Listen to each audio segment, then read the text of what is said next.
Muling binubuhay ng liderato ng Kamara ang usapin ng charter change o ang pag-amyenda sa ating saligang batas. Balak pa raw kausapin ni House Speaker Sonny Belmonte si Pangulo Aquino para isama ang Chacha sa kanyang priority bills.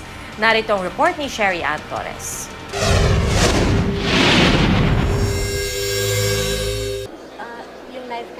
Determinado si House Speaker Feliciano Belmonte na isulong ang inihain niyang House Resolution No. 1 na nagsusulong na amyendahan ang economic provisions ng 1987 Constitution.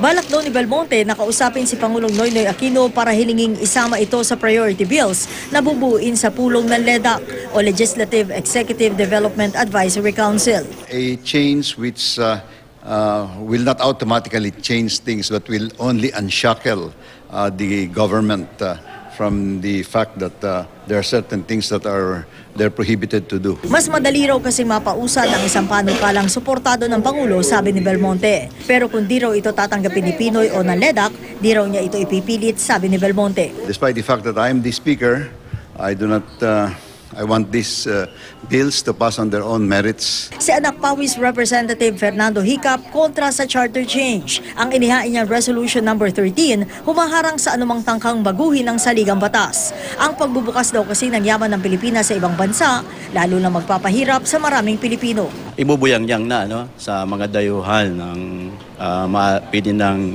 yung 100% foreign ownership of land. Ang unang tatamaan nito yung mga magsasaka. Mga gagawang bukid, mga mangingisda at mamamayan sa kanayunan. Sabi ni Bayan Muna Representative Carlos Zarate, oras na amyendahan ang economic provisions ng konstitusyon, susunod na rito ang pagbabago sa political provisions gaya ng term limits. Kaya ang Makabayan Bloc, haharangin daw ito. Si Belmonte, iginagalang daw ang posisyon ng iba niyang kapwa kongresista. Pero sa ngayon, tinitingnan na raw ni Belmonte kung sino sa Senado ang pwede maghain din ng kaparehong resolusyon. Para sa unang balita, Sherry Ann Torres reporting.